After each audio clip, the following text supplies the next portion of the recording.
about you when you first came in. I laughed. I hadn't met you yet, and the first day you showed up in Philly, you came in the side door, and I knew you were coming, but I'm waiting, so I'm like, I gotta get to meet him and like kind of go over some stuff. Prongs comes flying in the door, and I'm like, hey man, what's up, Nasty? Yep. What's up, brother? Going upstairs. I need some workout stuff and some shoes, and I'll be back down. I'll see you later, man. He just keeps walking. I'm like a boss. Yeah. All right. So anyway, I was telling Riggs. I don't know if you remember this, Prongs, but so it's so funny because thing most of the time I have to admit, but we're going over his gear. Obviously, being 6'6", his fucking pants are different. Everything's bigger and specially made. So I said, hey, wear this stuff a few days, and then I'll give you your second set of gear. And he says, what's that? Second set of gear? No, I don't do second set of gear. And I'm like, well, we kind of have to because no, I don't do 2 sets. I didn't in Anaheim, so, and I'm like, I'm not going to argue with the man, right? So I'm like, all right, okay. But it was just funny. No, I don't do that. I don't do that. It's like you're trying to get him to take something, like pills. No, I don't do second set of gear. So I'm like, all right. I had his second set of gear, right? So everything's new. So I start changing it every day after he skates. Like in the morning, I let it dry and then I put the new stuff up because it was so new. So we go like 2 weeks. And we're getting ready to leave because we're going to Carolina, I think. It could have been a preseason game, too. I can't really remember. I think I was carrying your stuff back and forth during preseason, but you didn't know I was switching it. So we're getting ready to leave, go to Carolina, and the goalie bags are pulled. We had a guy called up, I guess, and his bag's out because he only had 1 set of gear. So Beast comes off the ice. He says, yo, Nast, where's my bag? And I said, oh, you're all set. Well, I got to pack my gear. And I'm like, oh, your shit's on the truck. No. I only have 1 set of gear. I was like, you've been wearing 2 sets of gear for about 3 weeks. I've been switching. You motherfucker. You little fuck. Are you kidding me? I'm like, no, man, but see, it didn't bother you. I knew these shin guards weren't right. We got to get weights on them. He's just fucking so mad. But then he was like, all right, whatever, man.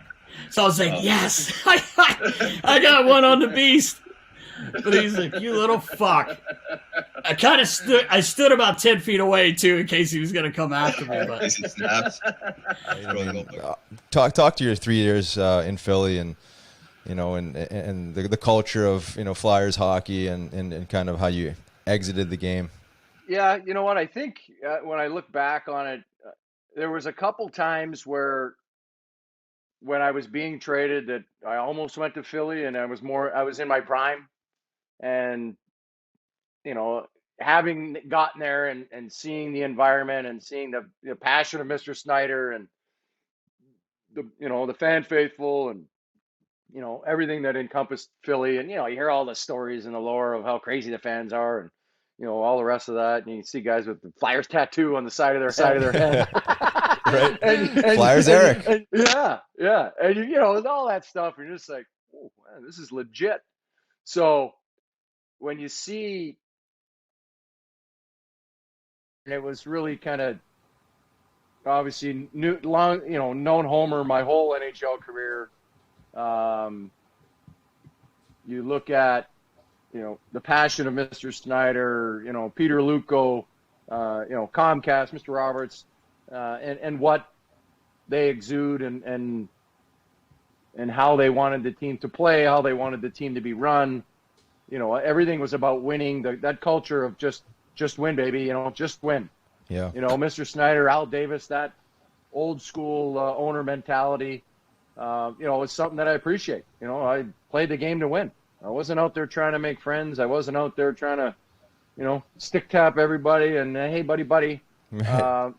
It's about winning. Of course. It's about doing what you can to be successful and help your team win. And when I got there, it was, I could see the passion in Mr. Snyder's eyes and see the passion that he had for the Flyers organization. And obviously, the tradition and how, the Broad Street Bully days and how they played the game. And, I was excited. I was excited to to kind of get things going. When I talked to Homer about the trade and coming in, obviously I was there to help Richie and help Karts and help some of those younger guys kind of take that next step and kind of steer and guide them. And I think a lot of, it may not have worked out in Philly for them, but I think a lot of the stuff that they then went on to do with LA, I think they learned a lot. Sure. From our time in Philly and from what we were, so close to being able to accomplish. So, it's unfortunate that it ended that way. That first year, I didn't miss a game. I think when you look at our D that year, me and Matt, Carl, Timo, and Kobe, the four of us missed a total of 4 games total. Wow, that's impressive. Which is crazy to think. And so I was, I was expecting that I had knee surgery in the summer, in the off season, didn't do training camp, didn't do much preseason. I don't think I did any preseason, and then missed the first game against Pittsburgh, and then I came back, and then I broke my hand, freak accident, break my hand, then my back goes out, then, just all the stuff that kind of went on, a lot of freak stuff where you're just like, you wanted to build on the opportunity that we had against Chicago. You wanted to have that. And just for things to kind of play out the way they did that second year, and then to come back and, knee felt great. My back felt awesome. Everything felt great.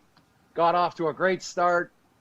I think I had 12 points in 13 games. I think we lost one game, or like 12-1-1 or whatever it was. And then, to have that happen, you're just like, are you fucking kidding me?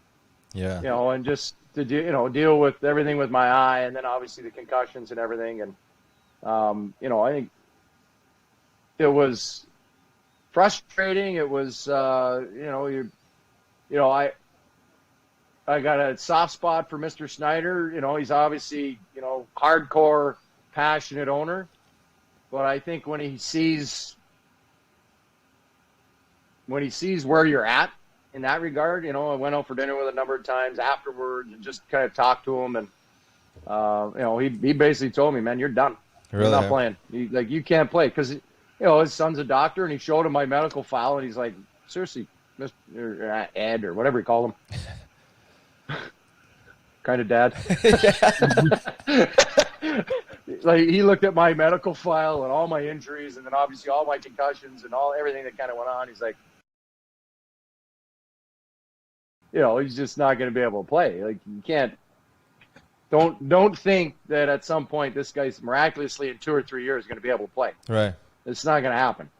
Just based on my age, the injuries that I'd had previously, and then, obviously my head stuff and my eye and all that stuff. And, I think that was one of the reasons why I needed to leave Philly, and Mr. Snyder, was, I think very receptive to allowing us to, because he didn't have to.